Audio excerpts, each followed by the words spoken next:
Le programme nucléaire français devrait être consolidé par des SMR, des mini-réacteurs nucléaires. L'idée a été évoquée par Emmanuel Macron et doit être détaillée la semaine prochaine.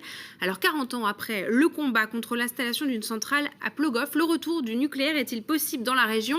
Eh bien on va en parler avec nos invités en plateau. Chantal Cuinier, membre du collectif Sortir du nucléaire en Bretagne et porte-parole du collectif Anti-Nucléaire Ouest. Bonjour. Bonjour. Et puis en direct des Côtes d'Armor avec nous par visio, Loïc Le Floch-Prigent, industriel et spécialiste des questions d'énergie. Bonjour. Bonjour. Merci à vous deux d'être avec nous. Alors pour comprendre de quoi on parle, quelques informations rapidement. Ces mini-réacteurs, dont le premier pourrait voir le jour en France en 2035, sont des réacteurs pouvant produire entre 10 et 300 mégawatts. Une centrale nucléaire classique comme on en connaît aujourd'hui peut produire entre 900 à 1450 mégawatts. Chantal Cuinier, avec votre collectif, comment est-ce que vous prenez cette déclaration d'Emmanuel Macron sur le projet d'installer en France des SMR, donc ces petits réacteurs? Je pense qu'il n'y a pas d'avenir pour le nucléaire, ni en Bretagne, ni en France, ni ailleurs. C'est moins de 2% de la consommation énergétique mondiale, le nucléaire. Et même en France, où ça représente une part importante de l'électricité, c'est moins de 17% de la consommation énergétique. Et nos réacteurs, on a 56 réacteurs actuellement en fonctionnement. Ils ont tous... 51 de ces 56 réacteurs ont 30 ans. Et c'était la durée de fonctionnement pour laquelle ils étaient prévus. Donc actuellement, il faudrait les arrêter, ne pas construire d'autres centrales. Il y a le projet de construire... On est rentré, oui. Il y a le projet de construire 6 autres EPR en France. Pour vous, il faut arrêter ces programmes, évidemment. Alors, on annonce le projet de mini-réacteur parce qu'on s'aperçoit, justement avec l'EPR de Flamanville, qu'on est dans un projet trop puissant et qui risque d'être inexploitable. On le voit avec le problème qu'il y a eu à Taishan avec les gaines. J'ai décortiqué le problème et on s'aperçoit que ce problème, on le rencontrait déjà à Chaux et à Cattenom. Et donc là, on arrive à l'EPR avec des puissances trop fortes. Et donc, c'est un EPR qui est inexploitable. Loïc Le Floch-Prigent, est-ce que ce projet de petits réacteurs, c'est pas trop tard et est-ce que c'est vraiment utile? Ça fait très longtemps qu'on en discute. Et d'ailleurs, il y a des petits réacteurs qui sont sur les bateaux aujourd'hui.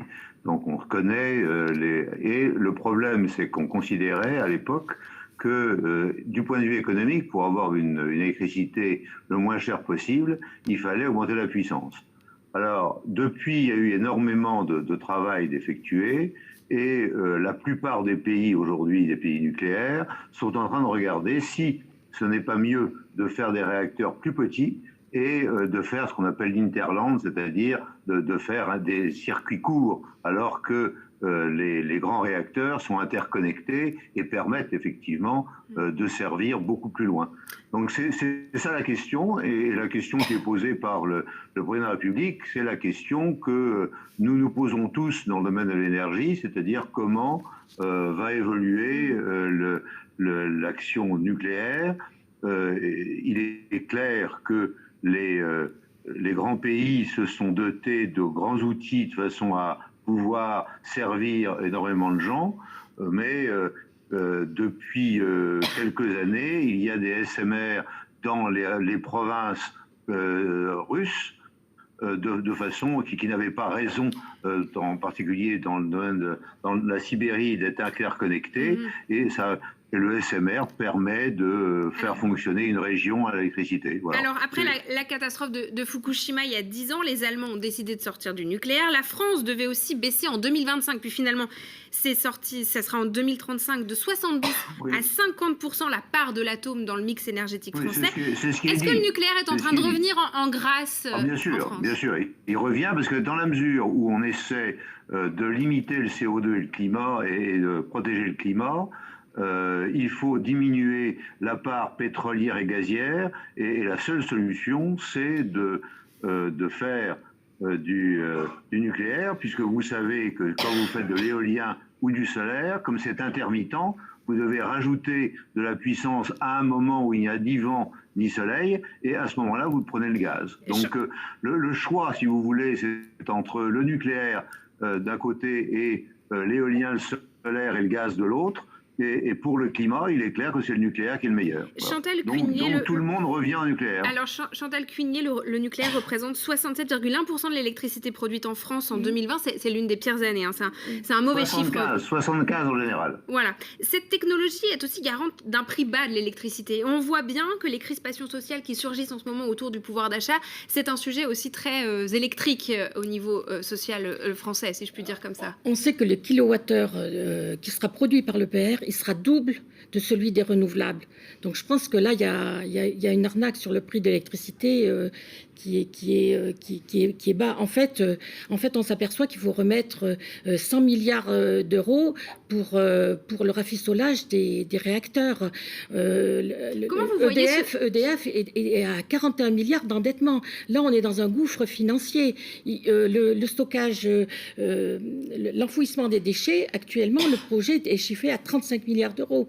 Alors, on va revenir un petit peu sur la situation en Bretagne. C'est un peu difficile. Rapidement, monsieur Le Floch-Prigent, s'il vous plaît, pour qu'on avance. Un peu difficile de ne pas répondre à ce qui vient d'être dit. C'est parfaitement inexact. Il y a un problème. Nous avons un problème à Flamanville, le seul problème qui existe aujourd'hui, et qui est directement lié, après la catastrophe de Fukushima, à un changement des normes de réglementation. Ça conduit à réaliser de l'ingénierie après avoir commencé la construction, d'où le surcoût. Alors on va disons revenir que les coûts actuels du nucléaire sont les coûts les plus bas. C'est clair, puisque c'est continu et c'est les coûts les plus bas. Alors on va revenir il faut faire attention aux chiffres qu'on donne n'importe comment. Voilà. Alors on va revenir à la situation en Bretagne. Pauline, il existe 19 centrales nucléaires en France, 6 nouveaux EPR, on le disait, pourraient être construits. Aucun projet en Bretagne parce que la région a montré une forte opposition sur ce sujet. Oui, Julie, c'était il y a 40 ans, le projet de la centrale nucléaire à Plogoff dans le Finistère était abandonné. Alors un livre à paraître bientôt aux éditions Locus Solus détaille ce combat. On a interrogé Jean Moilic, c'est l'un des co-auteurs, il revient sur cette mobilisation, écoutez-le.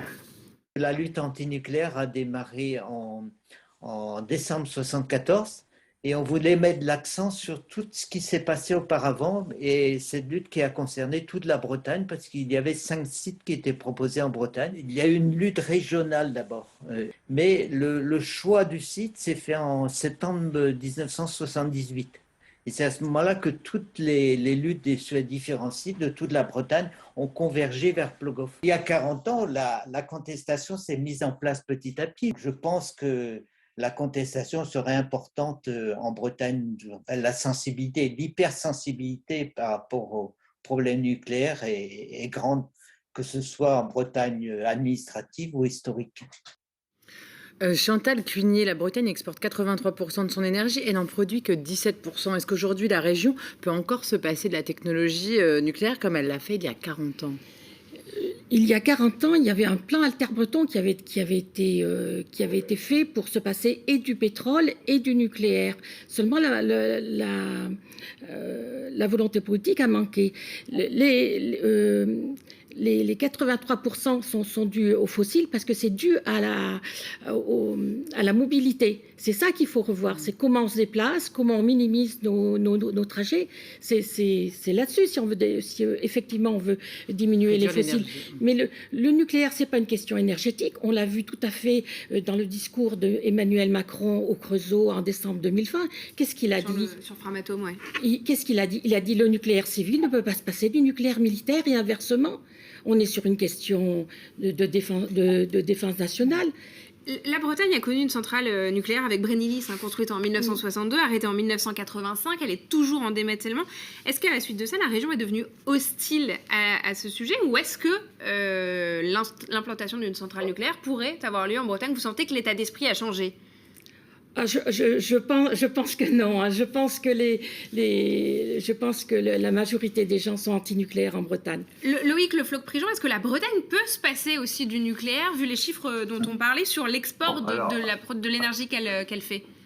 Alors, tout d'abord, la Bretagne ne se passe pas du nucléaire puisqu'elle est alimentée majoritairement par les centrales de Chinon et de Flamanville, aujourd'hui. Donc, dire que la Bretagne n'utilise pas l'électricité nucléaire, c'est une erreur. Bon.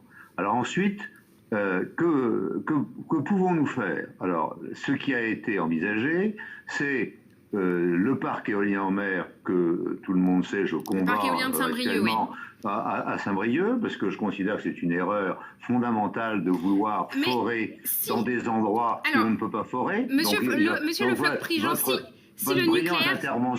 Votre intervention montrant le matériel ne pourra pas fonctionner, mais ça c'est mon opinion. Mais si le nucléaire c'est mal, si le parc éolien c'est pas bien, qu'est-ce qu'on fait?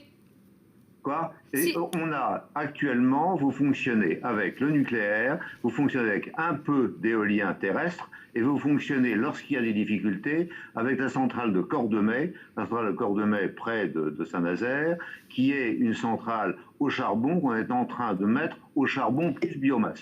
Voilà la situation aujourd'hui. Demain, en quelques mots, monsieur Le Floch-Prigent, s'il vous plaît. Je vous en prie. Alors, Madame Cunier, qu'est-ce que vous... Allez-y, monsieur Le Floch-Prigent, pardon.